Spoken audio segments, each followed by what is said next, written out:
அன்பானவர்களுக்கு இனி வணக்கம் சார், நல்லா இருக்கீங்களா? சரிங்க. இப்போ பாருங்க, நம்ம செல்ஃபோனில் எப்படி ஜிடி ப்ரோவை டவுன்லோட் பண்ணுறது அப்படிங்கிறதுக்கு உண்டான ஒரு சின்ன ஸ்க்ரீன் ரெக்கார்ட் வீடியோங்க. ஏற்கனவே நீங்கள் ஜிடி ப்ரோவை டவுன்லோட் பண்ணியிருந்தீங்கன்னா என்ன பண்ணுறீங்க, அதை முதல்ல அன்இன்ஸ்டால் பண்ணிடுங்க. ஓகேங்களா? அன்இன்ஸ்டால் பண்ணிடுங்க. ஓகே, பழைய நபர்களுக்கு. புது நபர்களுக்கு தேவையில்லை. இப்போ என்ன பண்ணுறீங்க, நீங்கள் உங்கள் நண்பர் உங்களுக்கு லிங்க் அனுப்பிச்சிருப்பார் இல்லைங்களா?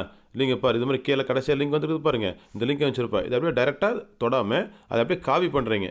காப்பி பண்ணி எனி ப்ரௌசர், உங்களுக்கு கூகுள் குரோம் மற்ற எந்த ப்ரௌசர்லையும் நீங்கள் என்ன பண்ணலாம், அதை அப்படியே பேஸ்ட் பண்ணுறீங்க. ஓகேங்களா? பேஸ்ட் பண்ணுறீங்க. பேஸ்ட் பண்ணிட்டு ஓகே கொடுக்குறீங்க. இப்போ டவுன்லோடு கேட்குது, டவுன்லோடு பண்ணுவேன்னு கேட்குது, டவுன்லோடு கொடுங்க. அதுக்காக பாருங்கள், இது மாதிரி வரும். எனிவே டவுன்லோடு எனிவே அப்படின்றது பார்த்தீங்கன்னா கொஞ்சம் நீங்கள் ஜூம் பண்ணி பார்த்தீங்கன்னா தெரியும். இல்லைன்னா ஆட்டோமேட்டிக்காக என்ன பண்ணலாம், நீங்கள் அதை டச் பண்ணிட்டாலே போதுமானது. டவுன்லோட் எனிவே கிளிக் பண்ணிட்டு பாருங்கள், ஆப் டவுன்லோடு கேட்குது, டவுன்லோட் கொடுத்துட்டோம். இப்போ டவுன்லோட் ஆகிட்டு இருக்குது. இப்போ ஓப்பன் பண்ணோம்னா ஆட்டோமேட்டிக்காக ஓப்பன் ஆகிடுச்சு. இப்போ ஜிடி ப்ரோ இன்ஸ்டால் கேட்குது, இன்ஸ்டால் பண்ணலாமா செட்டில்ன்ட்டு.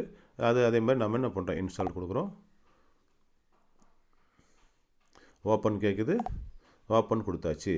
இப்படி தான் சார் ஜிடி ப்ரோவை நம்ம செல்ஃபோனில் எப்படி டவுன்லோட் பண்ணுறது, இப்போ லேட்டஸ்ட் வெர்ஷனை இப்போ லிங்க் வச்சு பயன்படுத்துகிறது சொல்லியாச்சு. இதுக்கு அடுத்தது பார்த்தா நீங்கள் என்ன பண்ணுறீங்க, மாதிரி உள்ளவே பாருங்கள், ஆட்டோமேட்டிக்காக இது மாதிரி இருக்கும். ஜிடி ப்ரோ உங்கள் சிஸ்டத்தில் கடைசியாக உட்காந்துருக்குறோம். இப்போ உங்கள் யூசர் நேம் அடிக்கிறீங்க. இப்போ யூசர் நேம் இப்போ வர ஐடியாவுக்கெல்லாம் புதுசாக போகிறதுக்கு ஐடி நம்பர் யூசர் நேம் ஒரே மாதிரி இருக்கும்.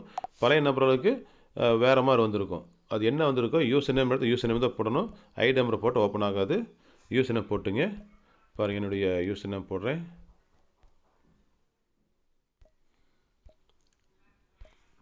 சந்திரன் 05. பாஸ்வேர்டு போடும்போது கொஞ்சம் பாருங்கள், பாஸ்வேர்டு போட்டாச்சு. பாஸ்வேர்டு போட்டதுக்கப்புறம் என்ன பண்ணுறோம், லாகின் கொடுக்குறோம். லாகின் கொடுத்தோடனே நம்ம ஜிடி ப்ரோ ஆப் ஓப்பன் ஆகுது. ஓப்பன் ஆகும்போது அதோடைய நோட்டிஃபிகேஷன் அலோவ் பண்ணலாமல் கேட்குது, அலோவ் கொடுத்துங்க. அப்புறம் பாருங்க, பயோமெட்ரிக் யூஸ் பண்ணி கேட்குது, ஓகே கொடுத்துங்க. ஓகே கொடுத்து உங்கள் ரேக்கை வச்சு நீங்கள் பயோமெட்ரிக் இன்ஸ்டால் பண்ணிக்கங்க. இப்போ இந்த மாதிரி சிவப்பு கலர் ரவுண்டில் வந்துச்சுன்னா என்ன பண்ணுறீங்க, அதை அப்படியே தொட்டிங்கன்னா அது வெளியே போயிடும். இப்போ இதுதான் சார் உங்களுடைய அக்கௌண்ட்டு ஆட்டோமேட்டிக்காக ஓப்பன் ஆகிடுச்சு அப்படின்னு சொல்கிற விஷயம். இப்போ இதில் ஸ்கிரிப்ட் ஆட் பண்ணுறது எப்படி நீங்கள் இதெல்லாம் தனித்தனி சின்ன சின்ன வீடியோ இருக்கும், அதை நீங்கள் பார்த்துக்க. இந்த பாருங்கள், முன்னாடியே டெபாசிட் வித்ட்ரால் ரெண்டுமே முன்னாடியே இருக்குது.